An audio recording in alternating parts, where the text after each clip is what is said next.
An impulse driver achieves a net linear force by combining gravitational and inertial forces in a complex cycloid motion. Thus, the precession reversal is achieved. Let me see, and a net upward linear force is achieved as well by Ted's device. Ted is going to describe the invention that he's going to demonstrate today, and he is going to discuss some recordings showing acceleration data during testing, where the impulse driver successfully rose to the upper mechanical limit of the test stand. I know I didn't describe that as well as possible.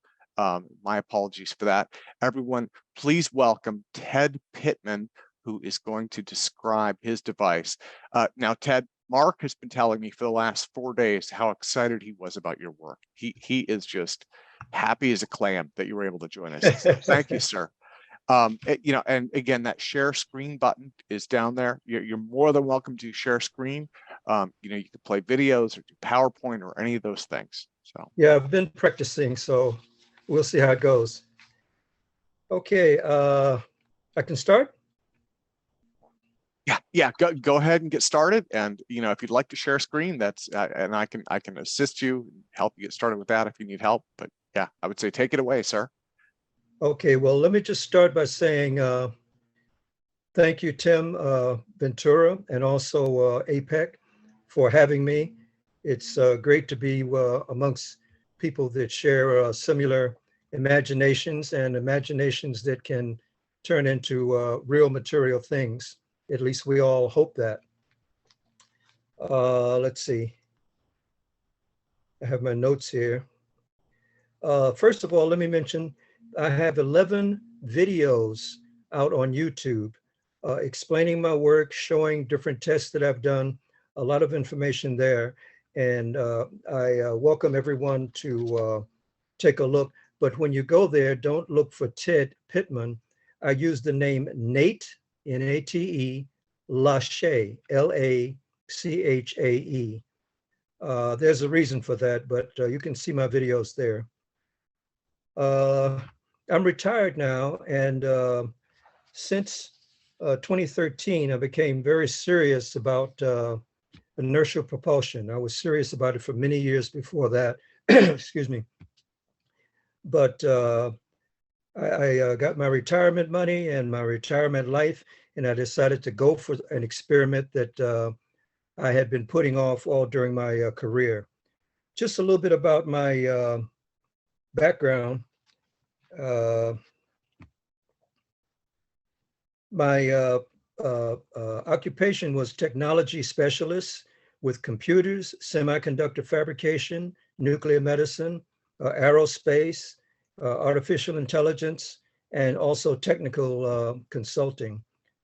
I guess the best jobs I had was at Grumman when we were building the LIM there. I was an electronic technician out at Grumman.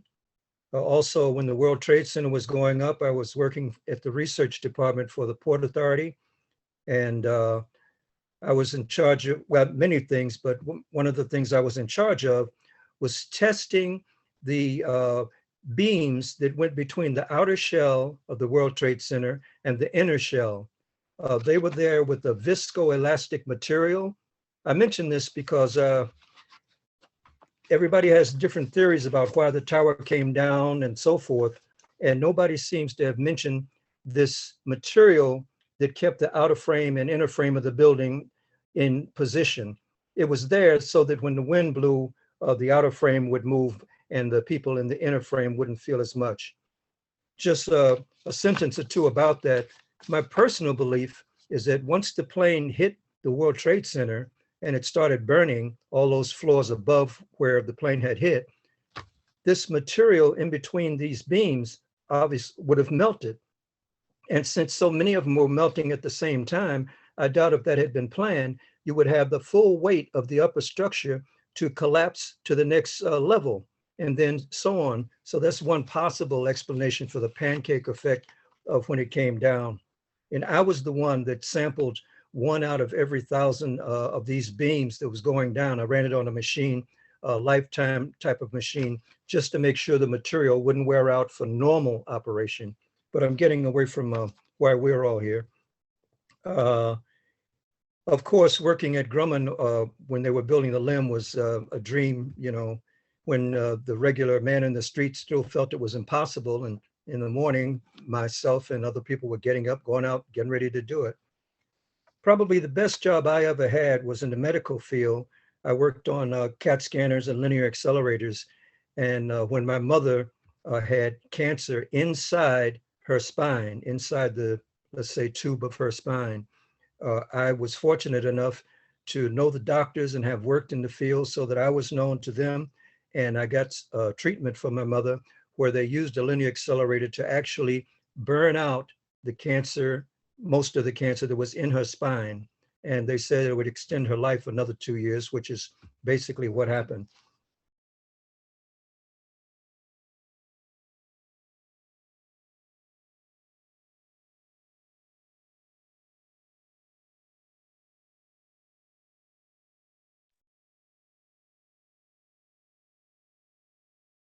You accidentally muted yourself. Are you there? Hello? Yeah, I'm sorry about that. Okay.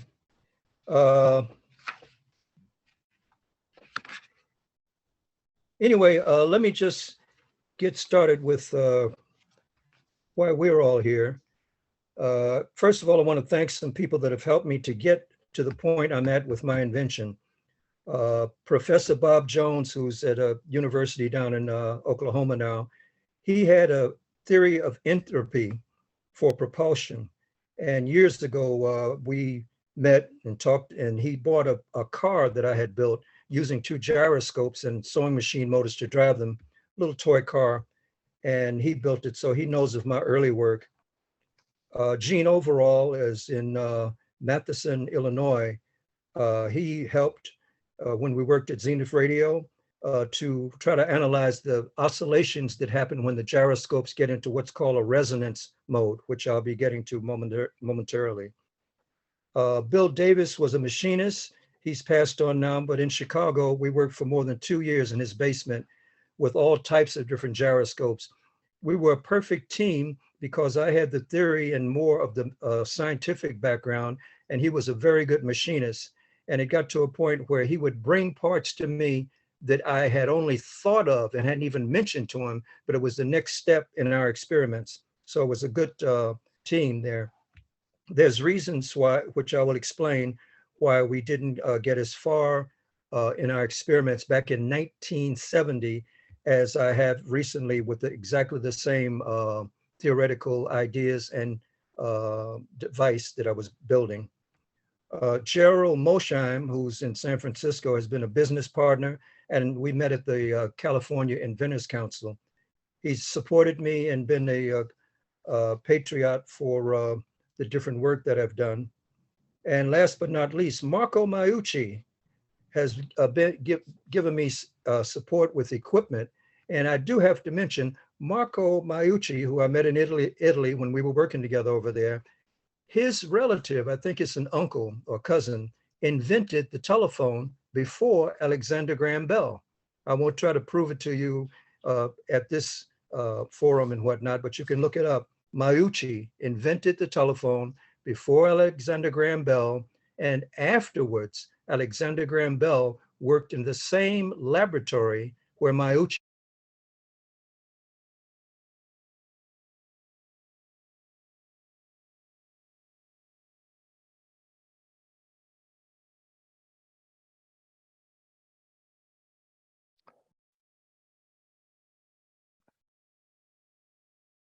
Okay, and Ted, it looks like or you're, inertial. there we go. Okay, your signal went out for a sec, but you're back. Okay, I didn't see anything about inertial propulsion or gyroscopic propulsion. So I turned my attention to other websites and so forth. But recently, after you had Sandy Kidd on, he suggested that I contact you and present my work for your audience as well. Inertial propulsion. My definition of inertial propulsion is propulsion that is the result of forces generated within a device or machine that don't expel matter, okay? And that's just my own personal definition of it. It's obviously not rockets and so forth. Many inertial propulsion attempts have been made. One of the earliest ones to be recorded was the Dean drive. And in modern times, there's Steve Hampton, which you can find on YouTube. He's been carrying on, continuing with the work of Dean. And I'll talk more about his method as we go along. Sandy Kidd, I think you may have heard of him. He's got popularity and whatnot. And he's been one of the early inventors of inertial propulsion using 2 gyroscopes. And he's made lots of progress in the field, and personal friend of mine.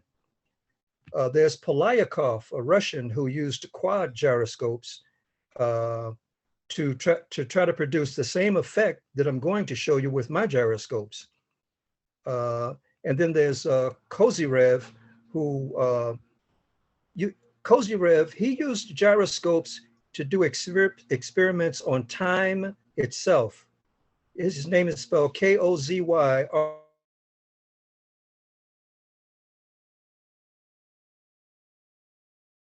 Oh, Ted, it looks like your signal is going out again.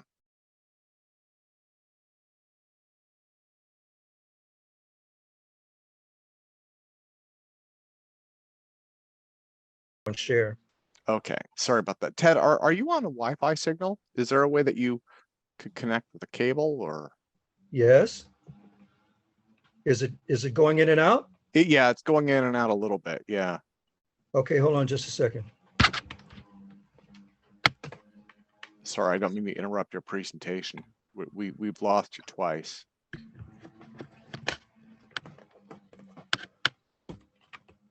Is it solid now? Yeah. Let's cross our fingers. Again, my apologies for interrupting, sir. Okay. Okay, Kozyrev, I wanted to show you that. Let me bring up this.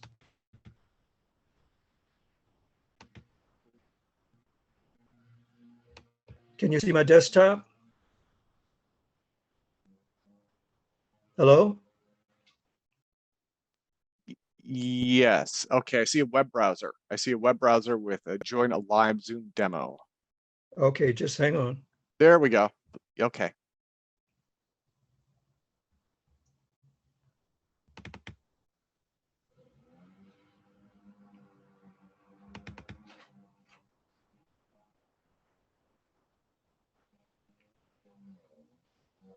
Okay, I mentioned Steve Hampton. Well, we'll come to this a little later in the show.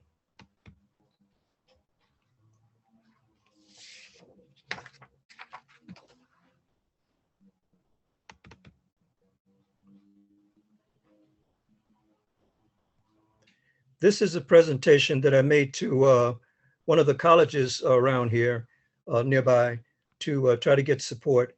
What you'll see if you look at my patent, which is 104-82790, is that the title of it has nothing to do with inertial propulsion. The title of it is A Teaching Aid for Teaching the Principles of an Impulse Driver. Now, this came about because when I tried to patent my device as an inertial propulsion engine or principle, the patent office gave me so much trouble from 2013 all the way up to 2019. And thousands of dollars went into that and whatnot, back and forth with them. Eventually, I had to actually write a note to the president, about the way the patent office was behaving and whatnot. The point was, they kept saying I was violating Newton's law, okay? And that was never my intention. That was never my goal. That was not something I believed I could do or wanted to do. I just built the machine that I had developed over years and whatnot. So I offered to send my test data to the patent office. They said they wouldn't look at it. I offered to bring the machine down there, since the test rig fits in a cabinet that's portable, all the way down to the patent office so they could see it operate. They said they wouldn't look at it. My contention was, since the thing works, then apparently it doesn't violate Newton's law.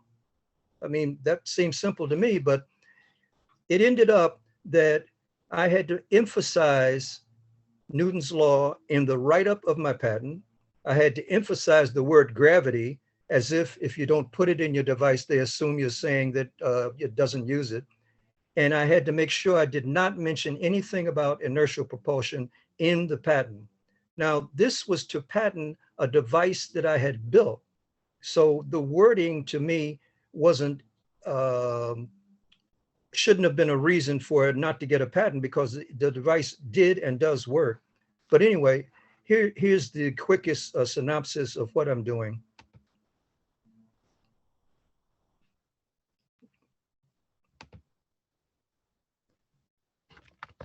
This is taken from the proposal I made to the college. There are many physical problems which seem to be quite simple, although the corresponding mathematical models are rather complicated to be studied, analyzed, and solved. Computer simulations are often used. In some classrooms, computer graphics and mathematical representations may be the only experiences that students are exposed to. Therefore, there is a need for a dynamic teaching aids that allow students to interact with the physical world and increase their understanding. Okay, that's me with the patent, and my, this is one of 4 pods that I'm building now for an engine. Just like a car, it has cylinders, and what I patented was 1 cylinder. It wasn't necessary to wait until I had 4 cylinders to apply for the patent. And so that's what we'll see.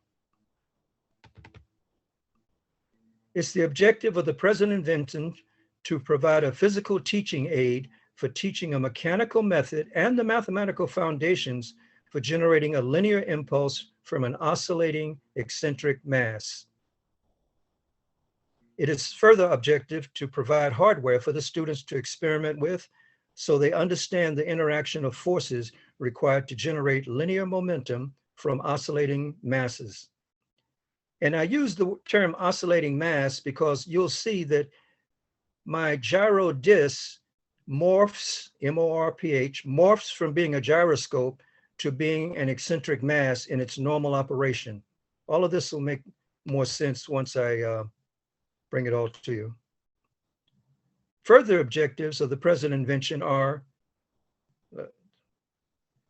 to provide a device capable of producing cyclical impulses observable and measurable by student body, to provide a cost-effective teaching aid for demonstrating principles of parametric control of an oscillating inertial mass, to provide support structures, electronics, and sensing for monitoring and recording experiments of oscillating masses.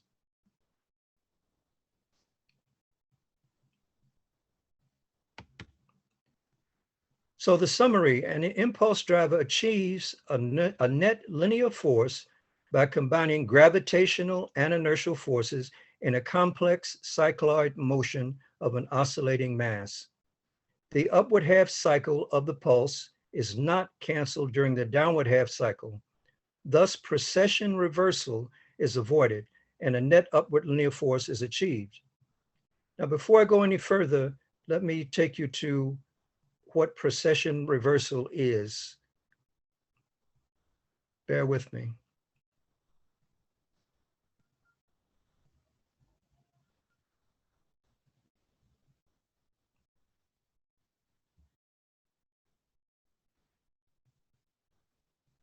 Got to get behind here.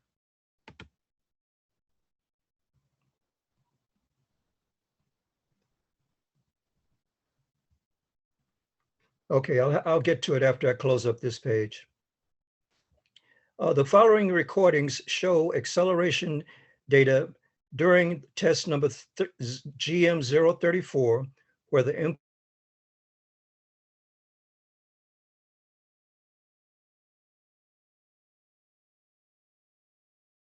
Okay, Ted, it looks like your sound went out again. The point here is that All right. this is your baseline of the accelerometer. This is negative acceleration. This is positive acceleration. So it's obvious what was happening here as far as the forces. Resonance is, there are different resonance levels, which are achieved by getting the right speeds between the two electric motors that control the device. At resonance, you see the type of impulses here from the accelerometer. And that's what we saw just before in the previous one.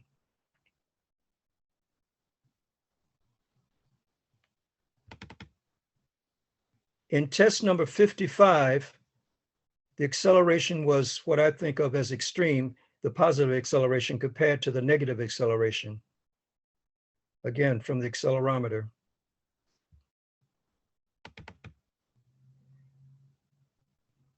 Now, what we see here in test number 21 is the accelerometer signal on the top channel. The middle channel is an upper motor, which you'll see in a moment, and a lower motor. I'll explain their purposes in the next frame or so. But what is showing, when the two motors are at constant speed, you have a constant acceleration from the system. It may be in resonance or out of resonance, but the energy flow is constant. If you accelerate one of the motors without accelerating the other one, you do get a spike in your acceleration. Or if you keep the upper motor constant and accelerate the lower motor, you get a spike in acceleration, okay?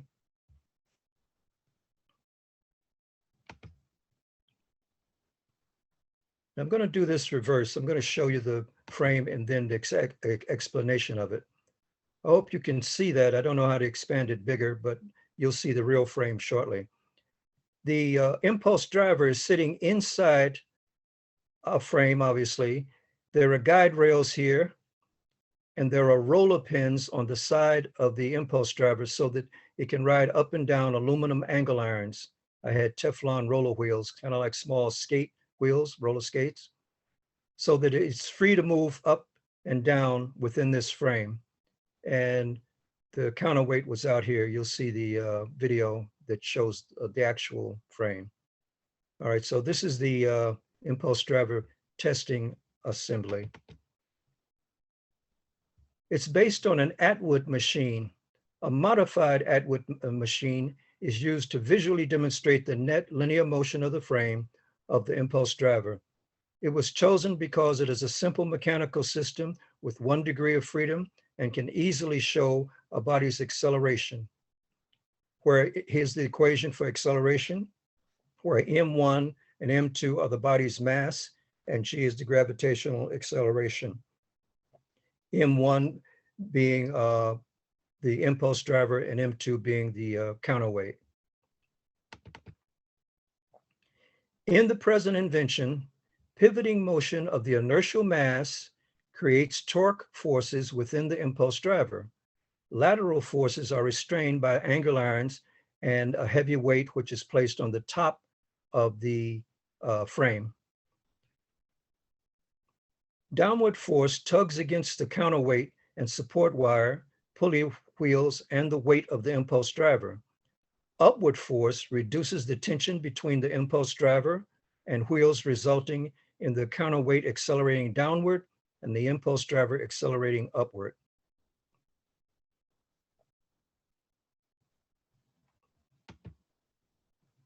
Okay, here's again, this is test number 15.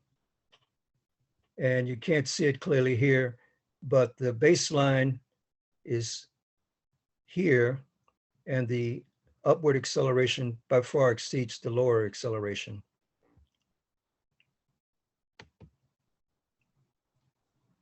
The weight of sand in the counterweight is determined by suspending the impulse driver inside the test stand and then running both motors to ensure that the device impulse driver does not rise due to non-resonant forces. In other words, just having both motors running and the device oscillating around within the test stand, it should not rise if it's not in resonance. The test stand has a preamplifier interface panel for connecting cables from the controller and for boosting signals from rotation sensors and the Z-axis accelerometer. and it is only the Z-axis, which I'm reading from the accelerometer. A digital timer and marker lamp are mounted in the field of view so that an optional video camera can be used to synchronize with the data records that are taken.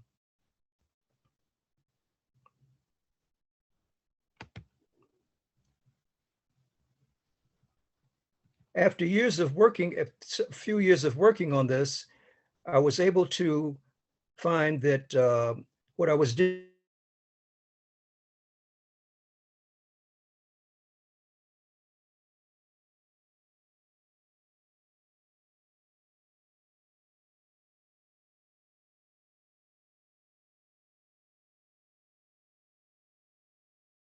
understand what it was until I learned about one of the inherent features of parametric resonance is that the signal builds up to a point where the mathematics of it itself, it said, causes it to drop out.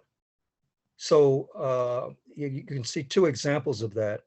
To counter this, I decided to build a pivot encoder so that I can know the exact pivot angle of the gyro disc when it's about to drop out and send a signal which will bring it back into resonance. This is an early setup of my equipment. And I just mentioned the pivot encoder. A pivot encoder is being developed, well, was being developed to compensate for the loss of inversion. I use IV for that. Together with new stepper motors, which I've used all along, that incorporate absolute position encoders, there will be enough real-time data for the neural network control. Open source software has been developed that produces neural network feedback controllers for chaotic systems. This is not something I developed. This is open source software that's available. So in conclusion of this presentation for the school, successful testing of the impulse driver is now repeatable, and there are anomalies which still need exploring.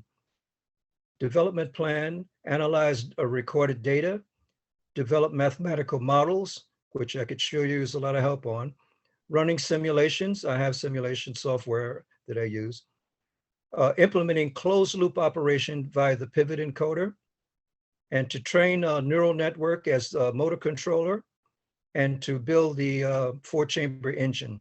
And I'm now at this last stage of building the engine. So let me get back out of here.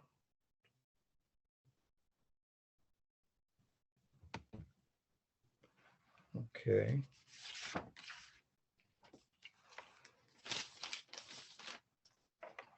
Let's see. Are you there, Tim? Yes, I am. And let me see, if you're all done, I can stop the screen share from here. Do you want me to do that? Right, I would like to stop the screen share, yes. Okay, perfect. And now it looks like there's your video. Okay, your video came back on. Now, did you have more or do you Yes, want to I go have to... more. Oh, okay. I'll mute myself back out then, sir. Okay. Some of the things that Mark was impressed with was the fact that I've taken meticulous notes every time and that I've worked on the device. So I ended up with 14 notebooks, which document every step that's been taken in this particular experiment, as well as a matrix chart. All I see now is you, Tim. Okay, well, okay, here we go. As well as a matrix chart, which you can't see here, but this matrix chart allows me to quickly review the results of different tests, what the parameters were, and I have hyperlinks from the particular note in this matrix to the exact notebook and page where the information is. So I'm saying all this because even though my goal, like some of your goals, is inertial propulsion, the patent is a teaching aid. And so being able to show ways for documenting what's going on and also checklists for different tests, all of this is in the patent. There's a checklist for calibrations, a checklist for data collection, testing the equipment before we run the test,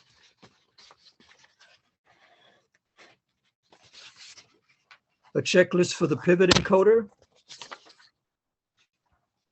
as well as a main checklist, which tests everything, record voltages and so forth before I run tests. So I've been very rigorous with my testing and have all the records to prove what I'm doing. And keep in mind, the patent office didn't want to see any of this. It's as if they didn't believe me. And perhaps it is unbelievable, but on the other hand, when I run it, it works.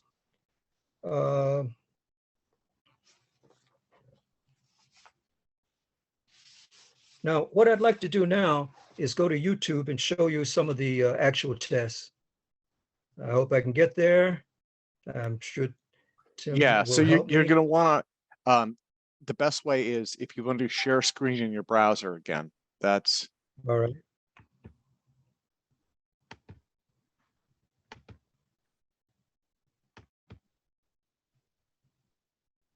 Okay, do you see the guy in the blue shirt? yes. Yeah. Okay, let me get over to YouTube.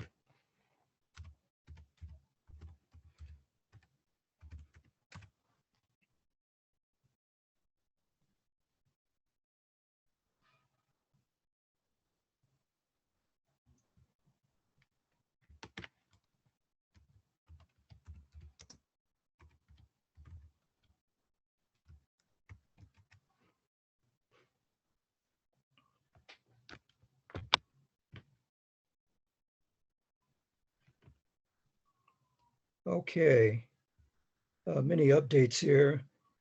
Let's start here.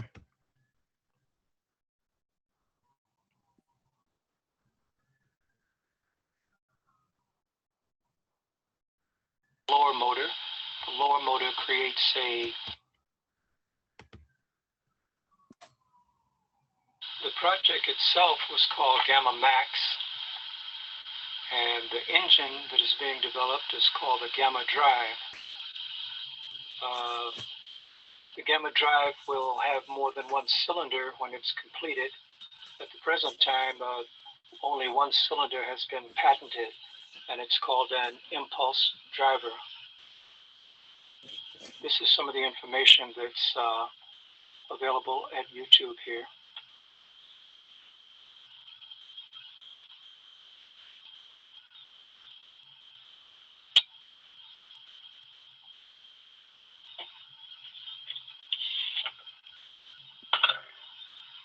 Okay, let's start off with the impulse driver. What does it look like, and where is it?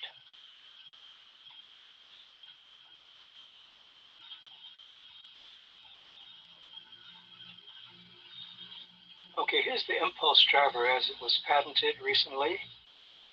Patent number 104-827-90. In this particular photograph, you see the gyro disc, and there's a thrust plate to the left of it, and at both ends there are stepper motors. The rest of the equipment is described in the patent, and I will be discussing it a little more here. Moving on.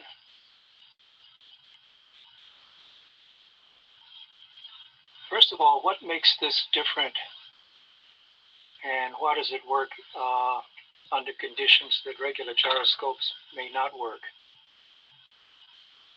The idea of the gyro disc came about because of the limitations of a standard gyroscope as far as how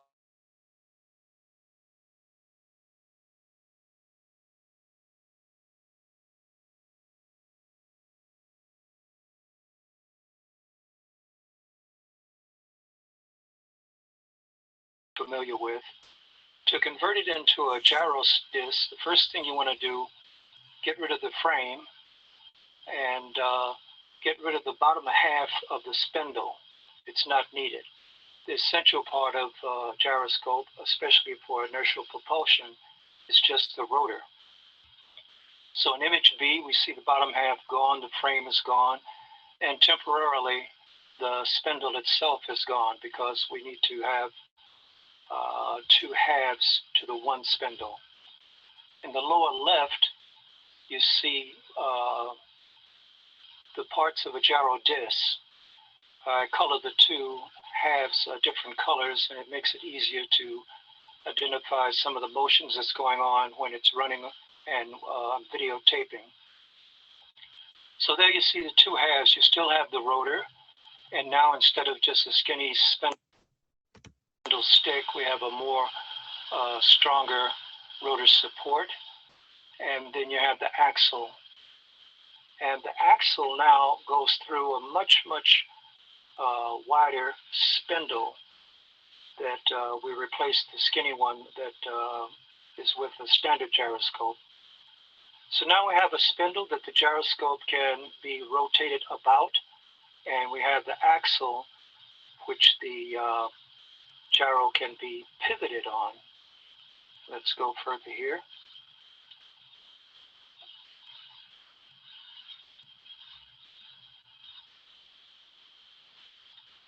So, what do we do with it? And Let me jump directly to a test here. Well, I'll keep it like. Instead of concentrating on the equipment, I'm going to go to a dynamic test. Can you hear me? Yep. You sound Okay. great, sir. I apologize for the lack of editing on that previous video. Oh no, that's totally cool. Yeah, and I usually mute myself out. Actually, I lock my screen for bio okay. breaks, as Elliot had mentioned earlier. We'll jump all the way to one of the later tests here, and you'll see everything happening.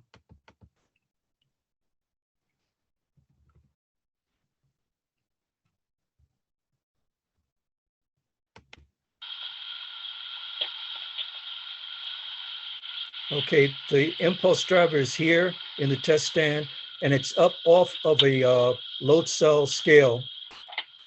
And for calibration, I remove the support that's holding it up, bring it down onto the load cell scale.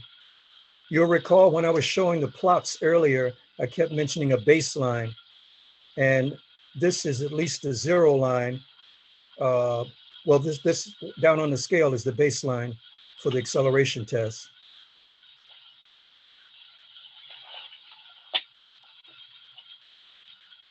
We'll get going in a minute here. Now, let me just pause. Okay, there's an upper stepper motor, all right, which as you saw in the previous graphic, it can rotate the gyro disc around the spindle. If only the upper motor is turned on, no other motion takes place. This would just rotate around the spindle like a normal gyroscope, all right? Now there's a lower motor beneath this, and this is an offset piece here so that the spindle is not in a vertical axis. It's tilted 20 degrees actually from the vertical axis out to here. And if you turn on only the lower motor, you would see this swivel arm go around the vertical axis. And the peculiar thing about it is that with just every time I hit the pad, anyway, with just the lower piece, the swivel arm rotating around, you would keep seeing the yellow side like you see now of the gyro disc. I want you to think about that for a moment. If the upper motor is not on and the lower motor is coming around, the gyro disc, the bottom of the spindle that the gyro disc is on, fits in a bearing. It's not clamped. So all that would happen is the yellow part, well, the whole gyro disc will just go left and right with the lower motor only. With both motors on, you'll get the pivoting, which makes the whole thing work. Here, I'll show you.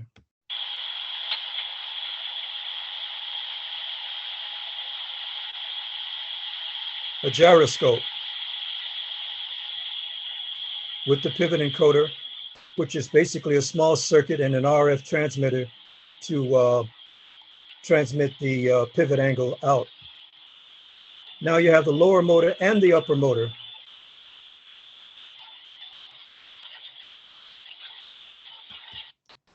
Okay, now in the operation of this, you may be tempted to believe that what you'll see is like a church bell just ringing back and forth. But that's not the case. What you're going to be observing is the gyro disc pivoting outward to a radius that I call R2. And then on the 180 degrees on the other side, it will not be pivoting outward.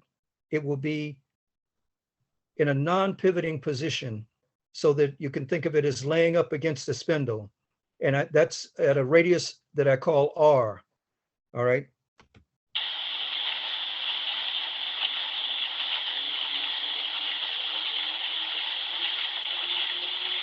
Yes, just rocking back and forth now. Not useful.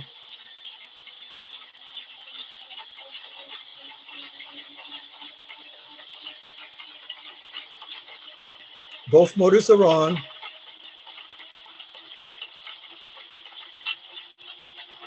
It's only rocking back and forth. Not useful.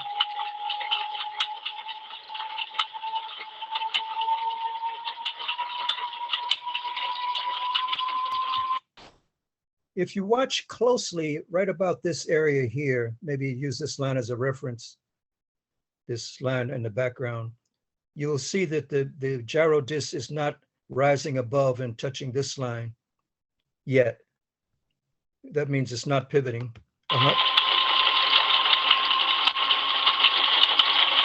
That's the shadow that you see coming up that high right now.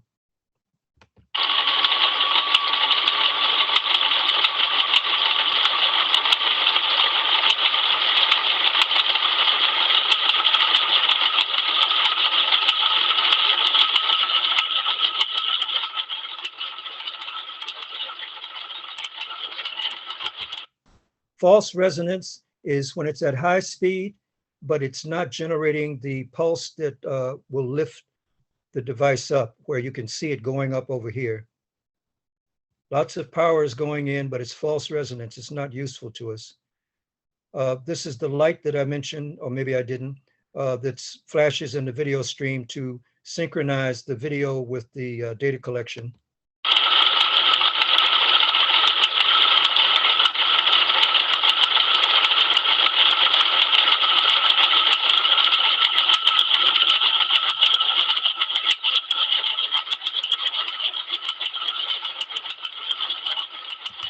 There's no pivot encoder feedback at this point.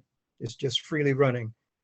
You'll wonder about the speeds. It's approximately 350 RPMs on the bottom and approximately 30 RPMs, 130 on the top motor. Hang on.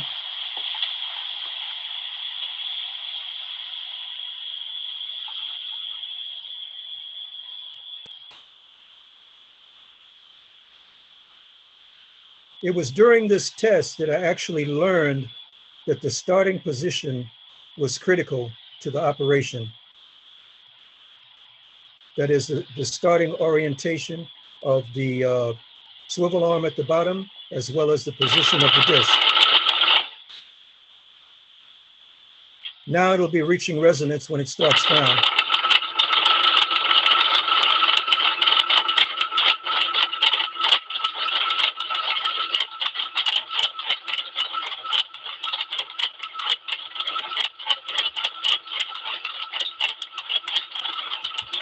Okay, now to make sure that I haven't confused you, when I was describing the patent, I described the counterweight system. All right, there's two modes for running this device.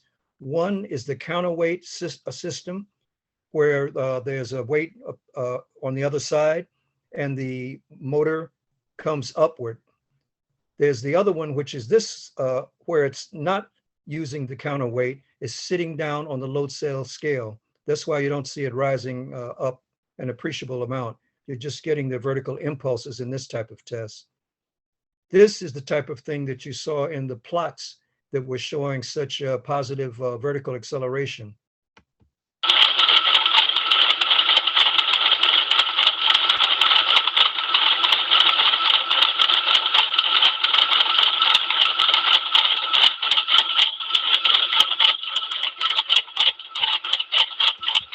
It should be easy to imagine the spikes that you saw on the graphic plots relating to the small increments of movement here. The engine, by the way, the impulse driver weighs 9.5 pounds.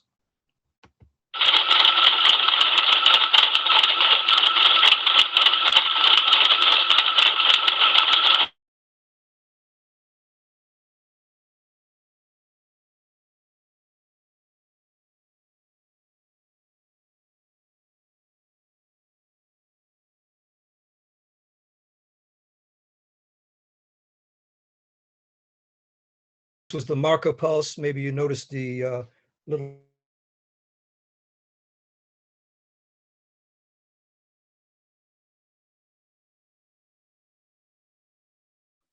Sorry, Ted, it looks like your voice is going out again on us.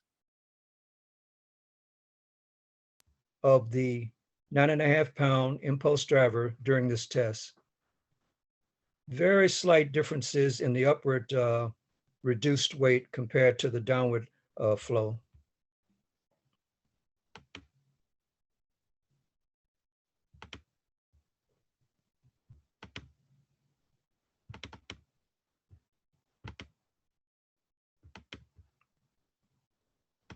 Not getting any motion here. Okay, we'll just get out of this then.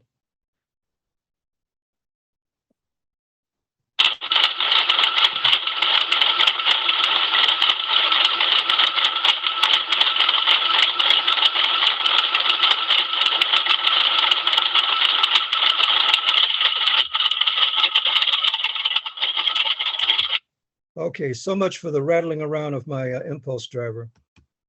Let's talk a little more about the theory.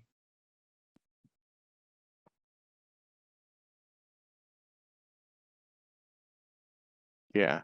Well, Ted, and I appreciate your patience, and I appreciate the patience of everybody in the audience as well. When you're trying to do YouTube videos and you're doing Zoom, it's doubling down on your bandwidth. So, Are you there? yeah. You can see the test stand? Yep, looks great. It's a mess, but it does the job. Umbilicals and so on coming out the side.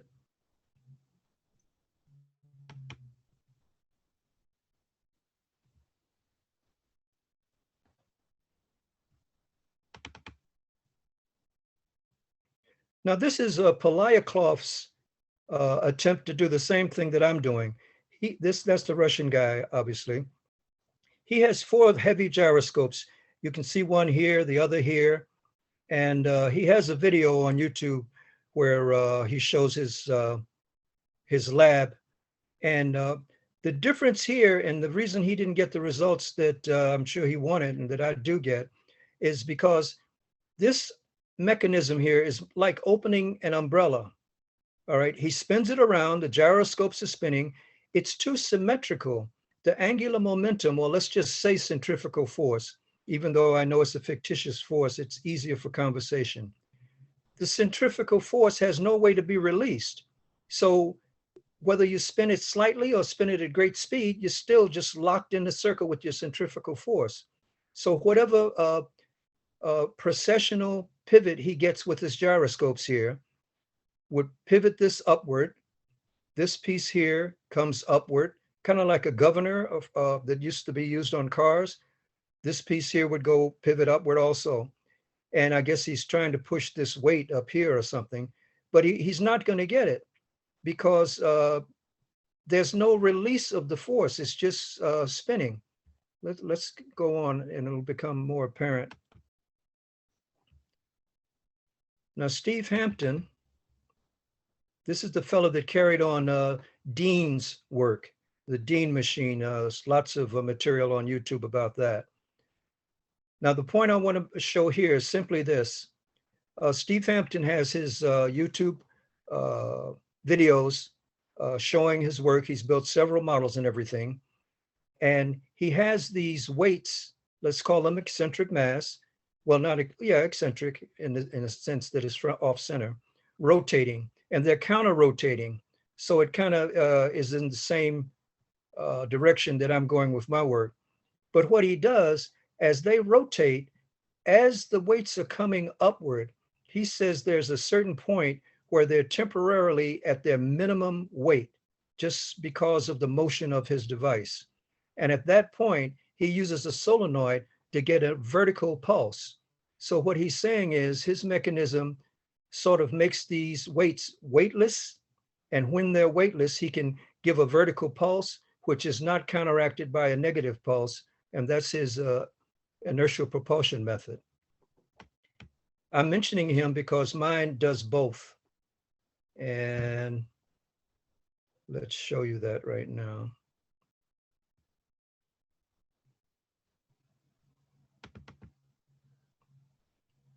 Okay, now bear with me on these two drawings and you'll understand what I'm doing. Upper motor, are you there, Tim? Yep, still here. Okay. Upper motor, lower motor. In this example, there's a base plate, which was a circular plate instead of just a swivel arm. Spindle, and of course the gyroscope. Number 30 is the axle, and number 80 is the center of mass of the gyroscope. Remember, this is the rotor down here, and this is just a support piece for it. When it does pivot, the axle is always at a distance that I call R1. Okay, there's no reason for it to change its radial distance from the center line. However, because the disc has pivoted, its center of mass is now at a greater radius from the vertical axis, the central vertical axis. So the center of mass is now at a distance of R1 plus R2 from the center of rotation of the whole thing. When it's in full pivot, it looks like this. And in this example, you could think of it as it's pivoted 90 degrees here. Meanwhile, the base plate is moving as well. The base plate continues to move. And now this is pivoted 180 degrees, another 90 degrees from where it was. And it's inverted, okay? The thing to notice is most important here.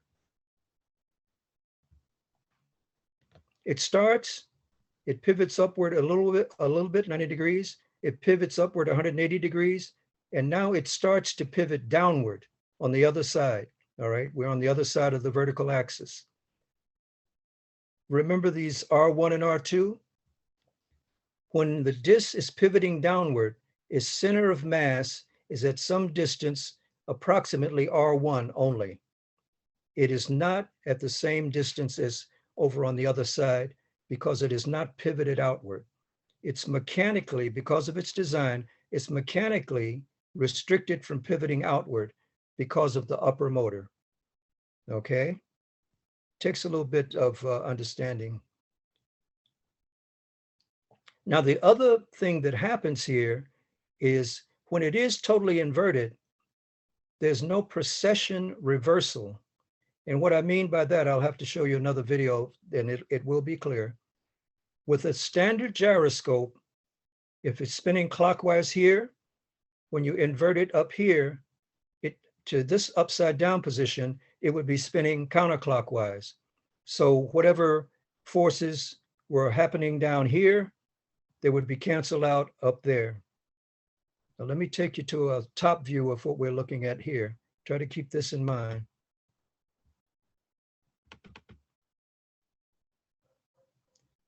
Okay, now this is certainly not to scale at all, but it's realistic as far as the forces. Think of this as a centrifugal force field. Each of these dotted lines is a certain centrifugal force level. And again, it's actually angular momentum, but we're gonna call it centrifugal force for the moment. The axle stays at the distance of R1, just like we saw in the previous drawing. okay? And greatly exaggerated is R2, way out here, okay? Totally exaggerated. So remembering the previous drawing, we started with the disc, the gyro disc sitting facing downward because we're at top view right now. And as it moved around to the first position, it pivoted outward. And that's what we're showing here. Again, it's greatly exaggerated. And then when it came around the other side, it continued to pivot. It had pivoted outward and continued to pivot upward. So here, the gyro disc is inverted from the position it was in here. But, and you have to just believe me on this because it takes a while to understand this, but it's not rotating in the opposite direction from what it was rotating here. Like a normal gyroscope would be rotating in the opposite direction. You could do this with your hand. And the reason it's not rotating in the opposite direction is because of the spindle and because of the shape of the gyro disc. Or a normal gyroscope pivoting upward 180 degrees, it's rotating in the opposite direction. This gyroscope, as it starts pivoting, if you kind of close your eyes and think about it, as it starts pivoting, at some point out here, it's no longer a gyroscope. It's not spinning around the spindle. It's not rotating around the spindle. Instead, it's swinging around like an eccentric mass. It's no longer a gyroscope. As it starts to get totally inverted, now it's spinning once, rotating once again, symmetrically around the spindle. And that's why its spin direction is different than it was over here, and it prevents the effect. Let me get to that procession reversal.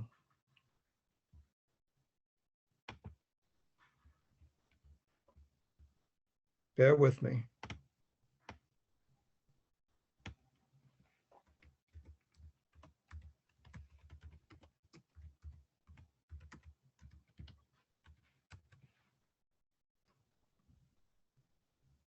Excellent. Okay.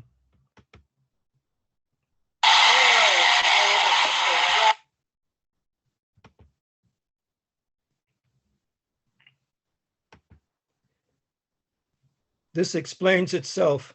This picture is worth 1,000 words.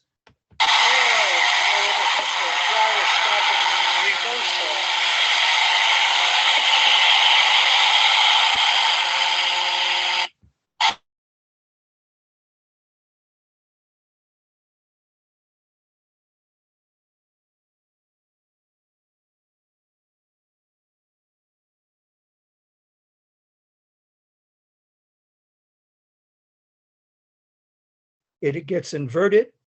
The output, the motion that it goes through is reversed.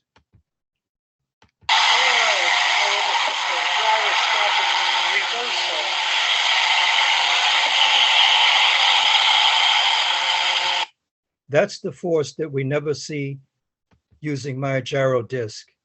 Okay. Now let's get back.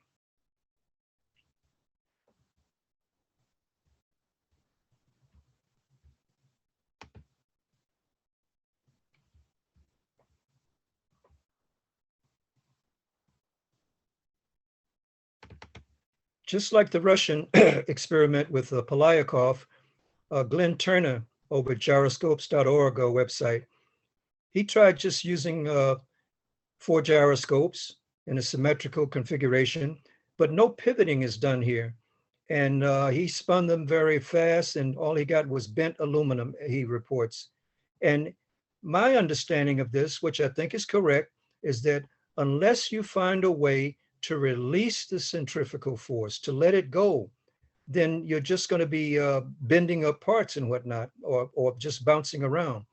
And that's what this shows. And last couple of slides here. My lab Here's the test stand back here. I have my 3D printer over here now. You don't see it in this drawing. Control panel, the counterweight that sits on top of the test stand. These are two halves, yeah. No, more than two halves of, oh, here's the impulse driver that's in the photograph with me that you saw earlier. And here's two upper and lower motors for the next pod that I'm building. Workbench, power supply. I don't have any power in the garage.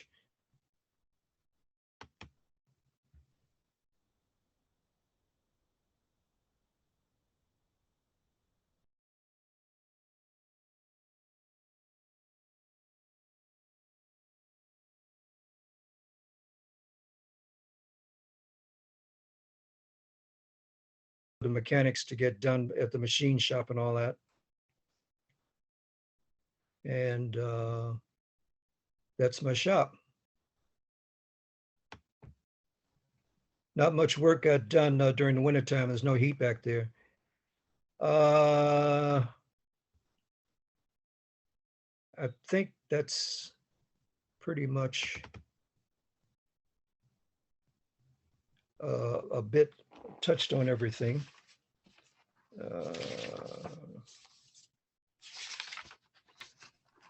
Let me get out of here and open it up for questions. Okay, wonderful. Ted, thank you. So before I do anything else, I'm going to stop your screen share there. And Yeah. okay, perfect. Your video is back on. I want to put this thing on gallery view. Everyone, please give a tremendous applause to Ted Pittman. Ted, Mark was right. You've done really detailed work. You took great notes. You have wonderful videos. Thank you so much for sharing this with us. Well, thank you for having me.